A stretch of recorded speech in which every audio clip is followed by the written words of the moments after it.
dire mon petit séjour à Paris. Enfin non, à partir du moment où j'y ai passé 3 semaines, je pense qu'on peut appeler ça des vacances. Oui. Bon, je vous l'avais dit de toute façon, que je comptais y rester pas mal de temps, c'est pour ça que j'avais pris de l'avance. Et pour YouTube, j'avais pris assez d'avance. Enfin, j'étais un peu short, la dernière vidéo est sortie samedi soir au lieu de vendredi, à cause d'un léger contretemps. Mais bon voilà, vous avez eu 2 vidéos par semaine pendant mon absence, quelques shorts, et par contre sur TikTok, c'est vrai que ça a manqué de vidéos par rapport à mon rythme habituel d'une vidéo par jour. Là c'était plus une vidéo tous les 3 jours en moyenne. Bon, c'est pas grave, hein, je vais revenir, ne vous en faites pas. Mais j'avais vraiment besoin de ces 3 semaines, non pas en off, mais de ces 3 semaines sans forcément créer et me soucier trop des statistiques, des résultats des vidéos, etc. Voilà, c'était très chill, très très très très chill. C'est pour ça que j'étais un peu moins présente en commentaire aussi, mais à partir de maintenant, ça va aller mieux. Je suis là, je suis disponible à nouveau.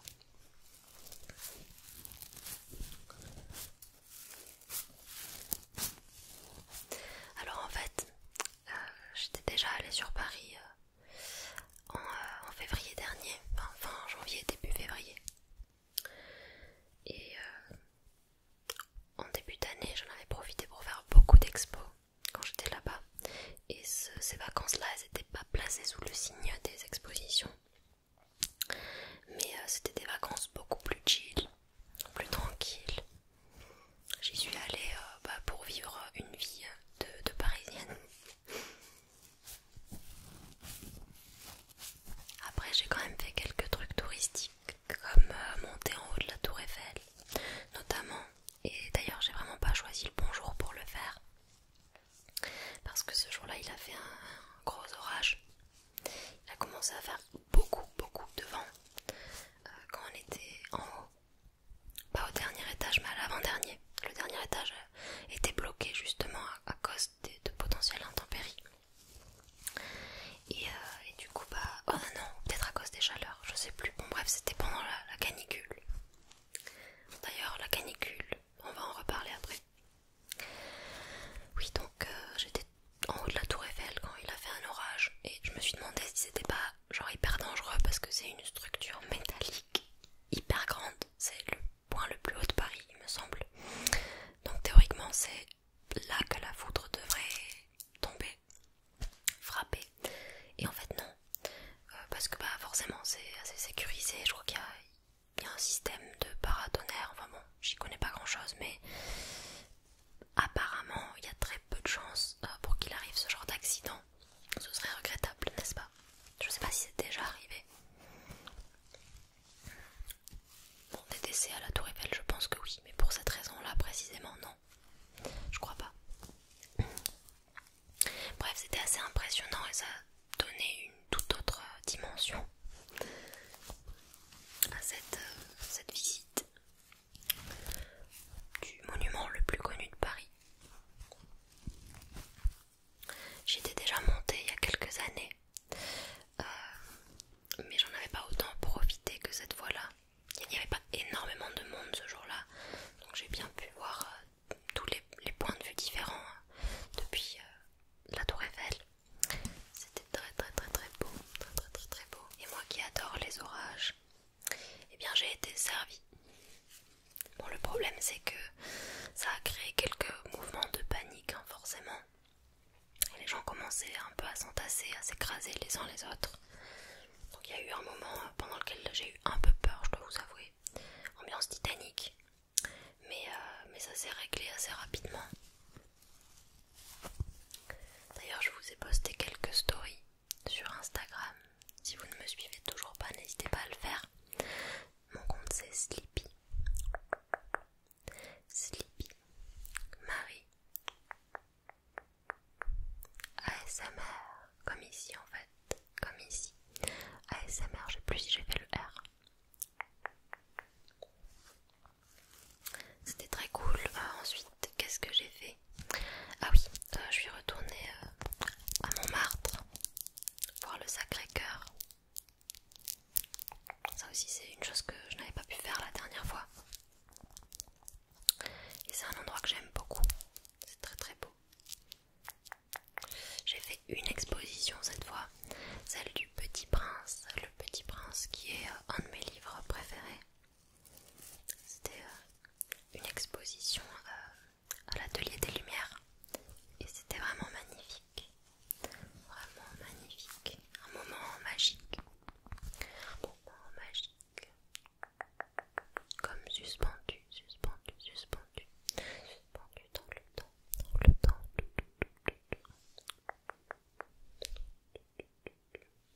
musique pour illustrer les images du Petit Prince étaient hyper bien choisies.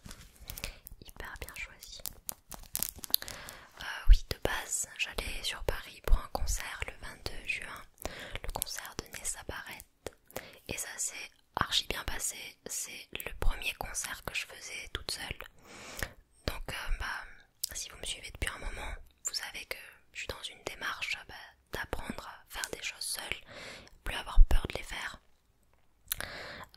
Il y a quelques années j'en aurais été incapable à cause d'une phobie sociale qui prenait beaucoup de place dans ma vie. C'est le genre de choses qui aurait provoqué énormément de stress en moi. Et aujourd'hui, en fait, ça ne me fait plus rien. Mais vraiment, genre vraiment. Et je prends plaisir surtout à faire des activités seule aussi. Alors ça veut pas dire que j'aime pas être accompagnée, hein, et j'ai pas fait tout toute seule durant ce séjour d'ailleurs. Mais aujourd'hui ma compagnie elle est plus choisie, elle émane pas d'un besoin presque vital. Et ça c'est très cool, c'est très très cool. Donc c'était une petite salle, hein, c'était dans le Bataclan. J'imaginais pas que la salle était comme ça. Mais c'était un concert très intimiste. Elle a chanté toutes les chansons que je préfère d'elle. Je m'étais assez bien préparée, j'ai pu chanter, j'ai pu danser un petit peu. Et j'étais assez bien placée. Bon, de toute façon, c'est une salle assez petite, comme je vous dis, donc même les personnes les plus loin de la scène voient quand même bien. Il n'y a pas d'écran ni rien, c'est pas comme un zénith. J'étais placée en fait dans les gradins, je voulais pas aller en fosse parce que comme c'était mon premier concert seul, j'avais pas non plus envie de tenter le diable et de risquer un malaise ou je sais pas, de pas me sentir trop bien. Bon après c'est pas le type de concert où il y a des pogos, ce genre de choses. Moi j'aime pas ça. Mais bon, je préférais avoir une place assise quand même, et de toute manière on a fini, même les personnes assises en gradin, par se lever. J'étais placée dans les gradins supérieurs en haut et placée en face de la scène, vraiment juste en face de la scène, donc j'y voyais très très bien. Et sa barrette était magnifique, magnifique, j'adorais sa tenue. Elle portait un espèce de corset noir et rose avec des plumes qui sortaient. C'était un peu une tenue en référence aux danseuses de cabaret. Et j'ai adoré. Et la première partie était incroyable aussi. En fait, je connaissais le chanteur, mais sans vraiment le connaître. Il y a une de ses chansons qui a percé récemment. Attendez, je vous chante un petit peu l'air, en chuchotant, hein, bien sûr. Attendez, que je m'en rappelle. I don't wanna get undressed for a new person all over again. Ok, c'est somber. La voisine avec son fucking aspirateur. Can you fucking stop it? Oui, donc la première partie c'était somber. S-O-M-B-R. Et j'ai découvert du coup son univers musical et d'autres de ses musiques. Et ma foi, c'est complètement mon style, c'est assez pop rock. Non, franchement, très très bonne découverte et ça m'a donné envie de faire plus de concerts.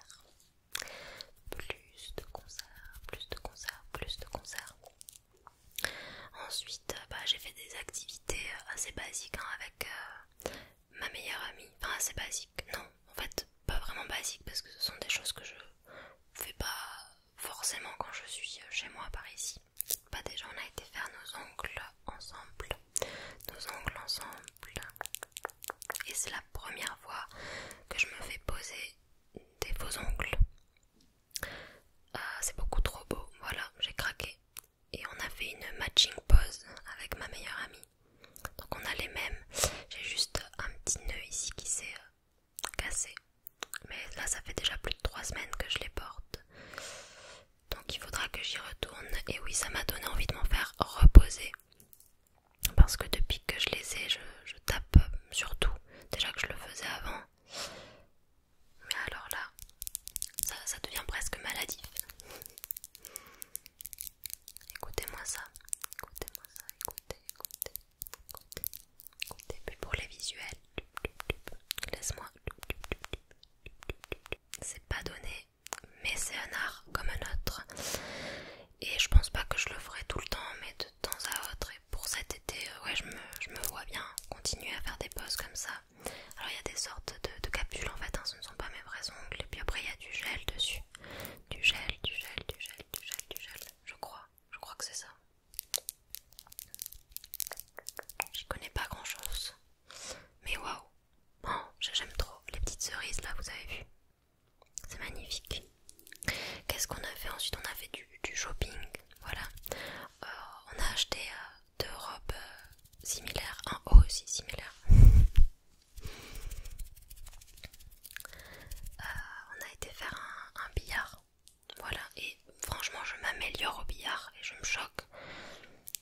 Parce qu'avant l'année dernière, j'avais jamais fait de billard. Et là, franchement, j'ai réussi à rentrer plusieurs boules. Voilà, applaudissez-moi, s'il vous plaît. Elle m'a fait découvrir de nouveaux restaurants, dont la Maizetterie. C'est un resto libanais qu'on voulait tester déjà la dernière fois, mais on avait eu un problème au niveau de la réservation. Et là, on a pu y aller et waouh, mais waouh, incroyable. Je connaissais pas tellement la cuisine libanaise et c'était excellent, vraiment. Des saveurs que je connaissais pas forcément. Là aussi je vous ai partagé quelques photos Insta de quelques-uns de mes repas. De toute façon c'est simple, hein. Même une personne qui n'est pas fan de Paris de base pourrait le devenir grâce à ma meilleure amie, à sa perspective. Enfin, Paris sous son prisme à elle devient un Paris génial. Même si on n'est pas fan de cette ville, je pense. Parce qu'elle est parisienne de base, elle connaît vraiment toutes les bonnes adresses. Et plus j'y vais, et plus je les découvre moi aussi. Et en plus je suis trop contente parce que cette fois-ci j'ai réussi à encore mieux me repérer dans le métro. Maintenant je commence à comprendre quelle ligne il faut prendre pour aller où, au niveau des arrondissements et tout. Ça y est, ça commence à rentrer. J'ai même refait du vélo dans Paris. Alors ça, je dois vous avouer, je suis pas fan parce que ça demande un niveau d'attention, de vigilance conséquent. Faut faire attention aux voitures, faut faire attention aux piétons. Faut avoir la tête partout, les yeux partout. Et moi qui suis plutôt quelqu'un de rêveur, un peu dans la lune, ça fait parfois pas bon ménage, mais j'ai fait attention. Et j'avoue que parfois des petites balades à vélo, c'est pas mal. C'est pas mal du tout. Et normalement c'est un gain de temps, mais en fait... Mais moi je suis tellement lente quand je prends ces vélos, alors qu'elle c'est une habituée, qu'en fait elle met le double de temps pour faire le trajet quand elle est avec moi que ce qu'elle mettrait en étant seule. Bon, voilà. Ah oui, aussi j'ai été me faire tatouer.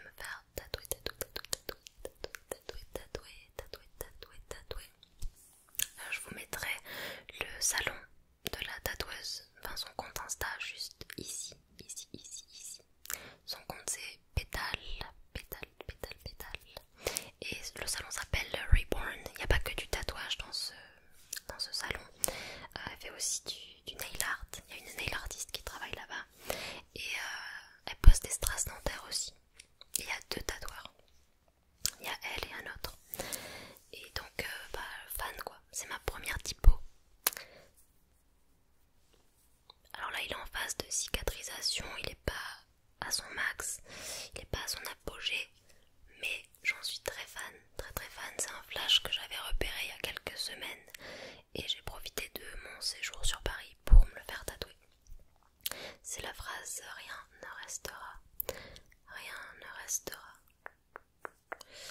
Je la trouve très parlante pour moi et ça faisait un moment que je voulais me faire tatouer une phrase avec ce sens-là. Pour vous expliquer brièvement sa signification, je voulais une phrase en fait qui me pousse à rester dans le mouvement, dans le moment présent et qui m'aide à relativiser et à prendre conscience du caractère éphémère des choses, de la vie en général. Parce que je suis quelqu'un qui a tendance à vite se laisser dépasser par les événements et par faire une montagne de très petites choses en réalité. Quand on les recontextualise et quand on les regarde de plus loin, avec plus de recul, à l'échelle de l'univers, hein, tout simplement. Mais c'est pas non plus une phrase que je me suis fait tatouer pour me déresponsabiliser ou prendre la vie avec trop de légèreté, comme si c'était un jeu. Parce que oui, nos actes ont quand même un impact sur les gens, sur certaines situations directement. Et oui, individuellement, on peut tendre vers un idéal et l'incarner par de petits actes au quotidien, mais parfois on s'attarde sur des détails qui n'ont pas d'importance, qui vont nous gâcher la vie, qui vont nous faire ruminer pendant des heures et des heures, alors qu'au final, rien ne restera de tout ça, ni nos souvenirs, ni notre corps, ni la terre sur laquelle on vit. Évidemment, ça dépend de ce en quoi on croit, mais de toute façon, tout est très éphémère et dans le bon comme dans le mauvais, tout n'est que passager. Donc il faut tantôt soit savoir en profiter et saisir le moment, saisir l'instant, tantôt savoir faire abstraction des désagréments ou savoir surmonter des échecs. Et j'aime le fait d'avoir cette phrase « rien ne restera tatoué » parce que l'acte du tatouage est un acte qu'on considère comme hyper important, qui doit être archi réfléchi avant de passer à l'acte. Alors qu'en fait, même le tatouage en lui-même, oui, on dit qu'il restera à vie, mais enfin, ce n'est qu'une vie humaine qui en soi est très restreinte.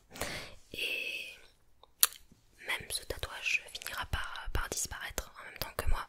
Et je trouvais que ça faisait sens avec cette police un peu dégoulinante, comme si les lettres s'effaçaient déjà.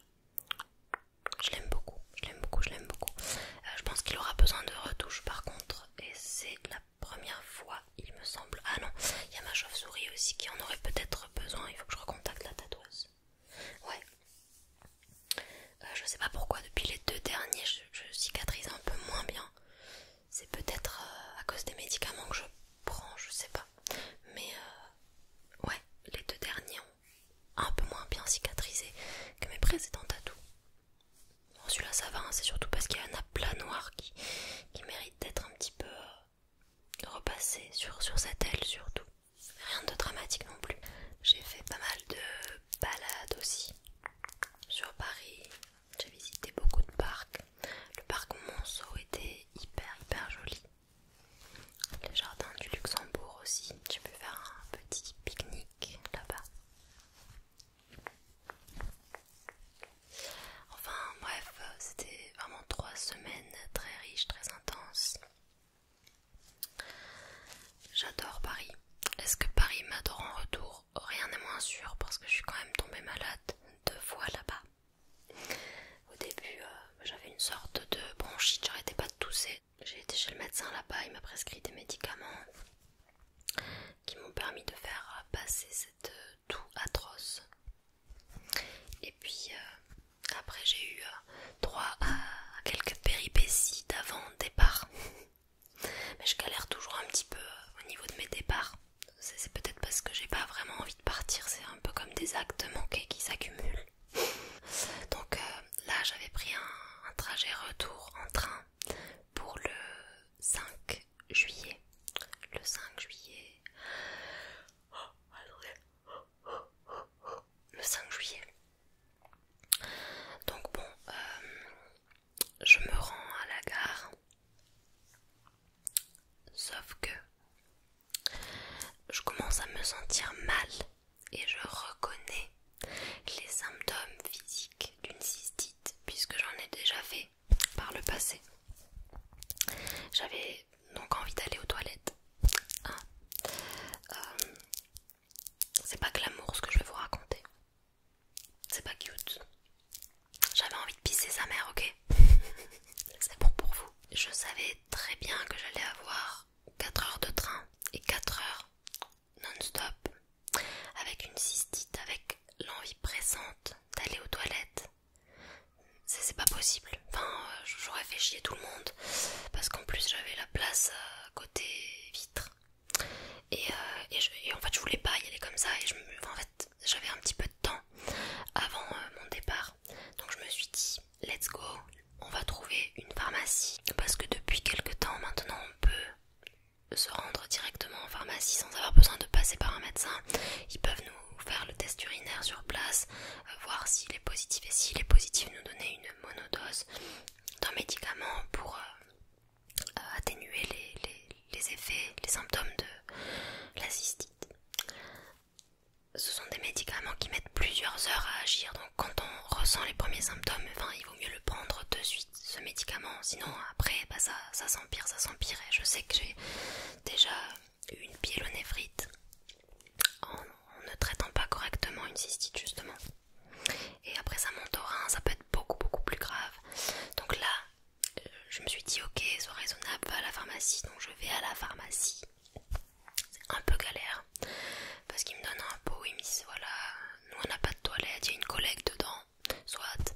Donc vous pouvez vous rendre là, c'est toilette publique pour remplir ce pot.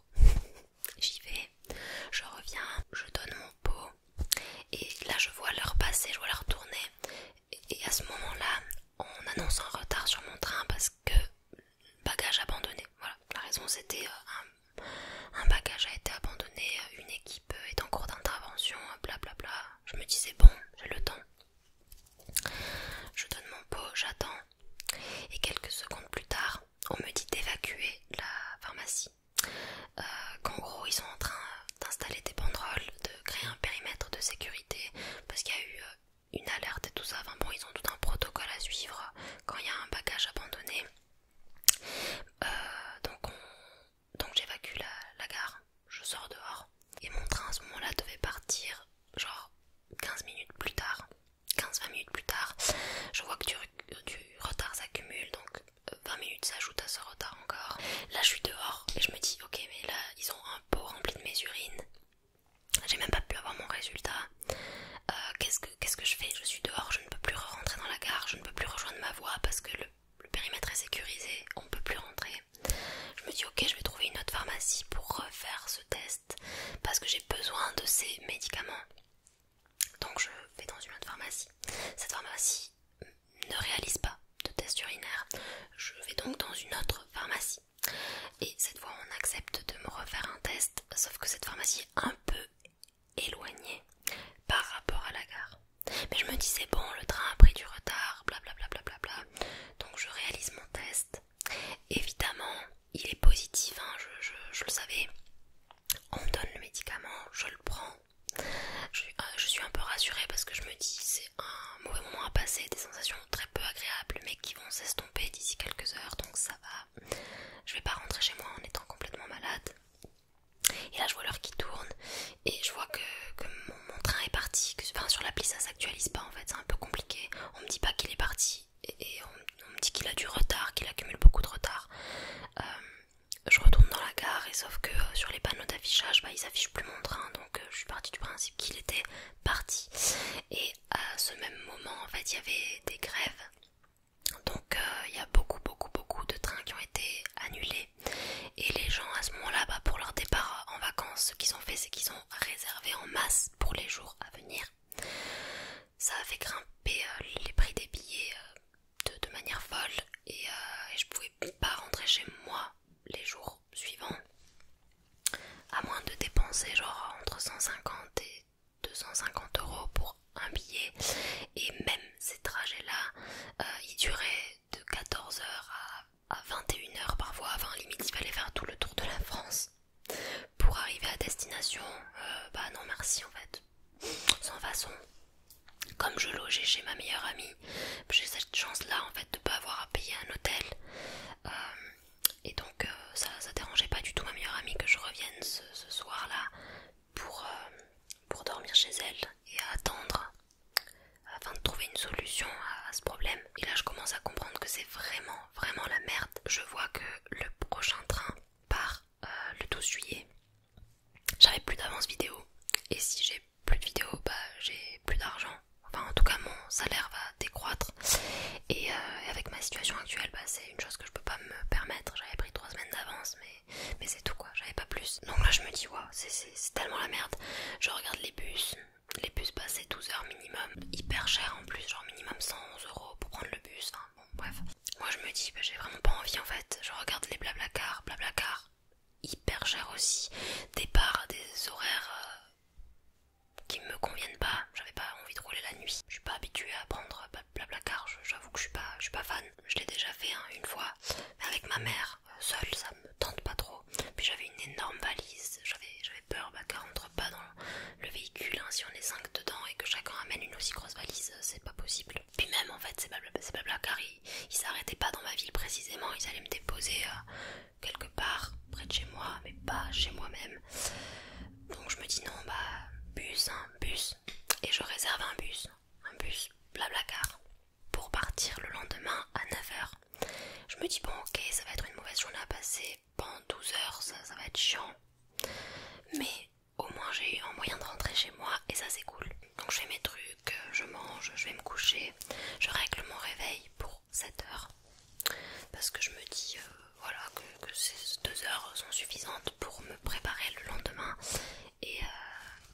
et partir de cette ville que j'adore, mais j'avais quand même envie de retrouver mon sud, mes habitudes, mon hygiène de vie qui est vraiment meilleure quand je suis chez moi. J'ai très peu dormi sur Paris. Bon bref, je règle mon réveil et je me réveille une fois dans la nuit vers 5h45, 6h. Je me dis bon, je peux me rendormir, nickel, de toute façon mon réveil est réglé. Mais vous devinerez jamais ce qui s'est passé.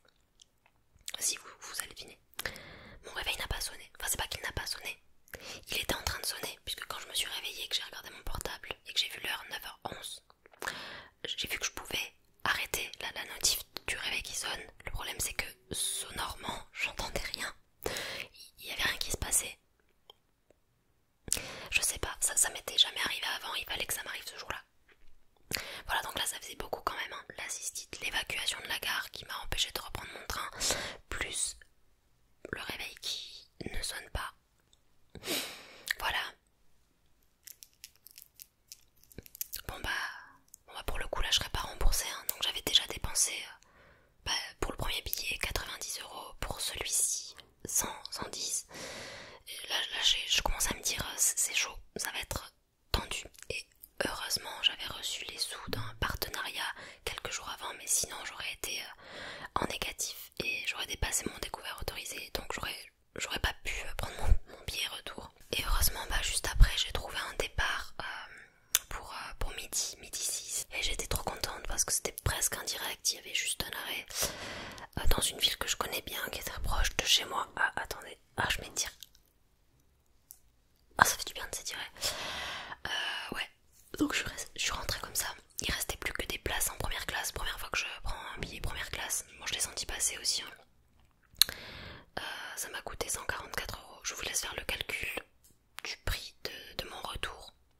Non mais non, je préfère pas en fait, mais j'aurais pu partir loin, très loin avec cette somme là. J'ai les boules. Voilà. J'ai les glandes. Non vraiment j'étais dégoûtée, mais comme me dit ma mère, on va se refaire la cerise. Il faut entendre, c'est pas grave, on va se renflouer quoi. Mais là pour l'instant c'est la merde. Bon après j'ai bien kiffé mes vacances, j'ai profité, ça arrive j'ai envie de dire. Et figurez-vous que franchement j'ai même failli louper ce train. Oui parce qu'il y avait beaucoup de bouchons à l'heure où j'ai pris mon Uber pour aller de chez ma meilleure amie à la gare. D'habitude je prends le métro.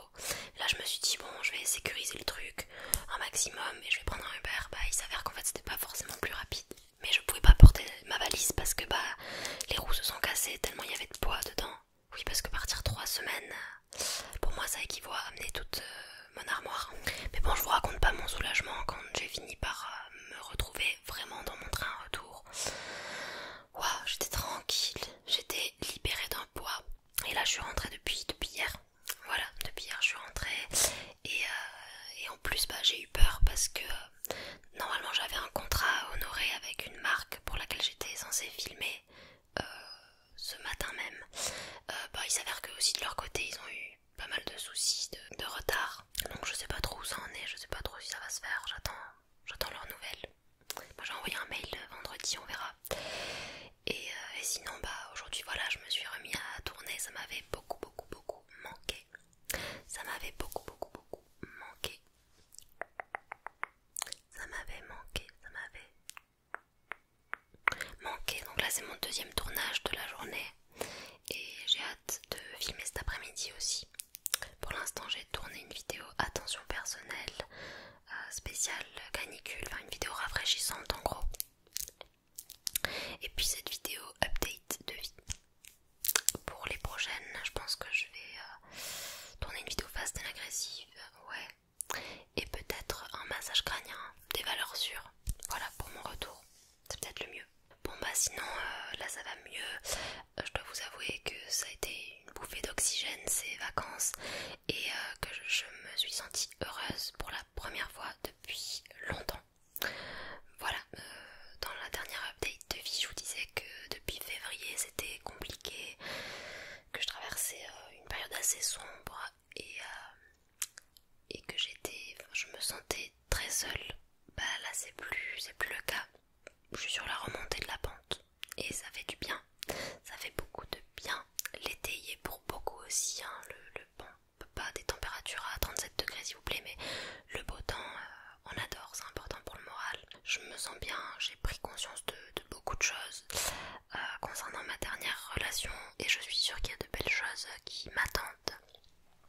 Je suis contente aussi d'avoir retrouvé le sud, la verdure de nos paysages, c'est vrai. Parce que l'avoir du béton pendant 3 semaines, c'est bon quoi. Voilà, j'ai eu ma dose, je dois avouer.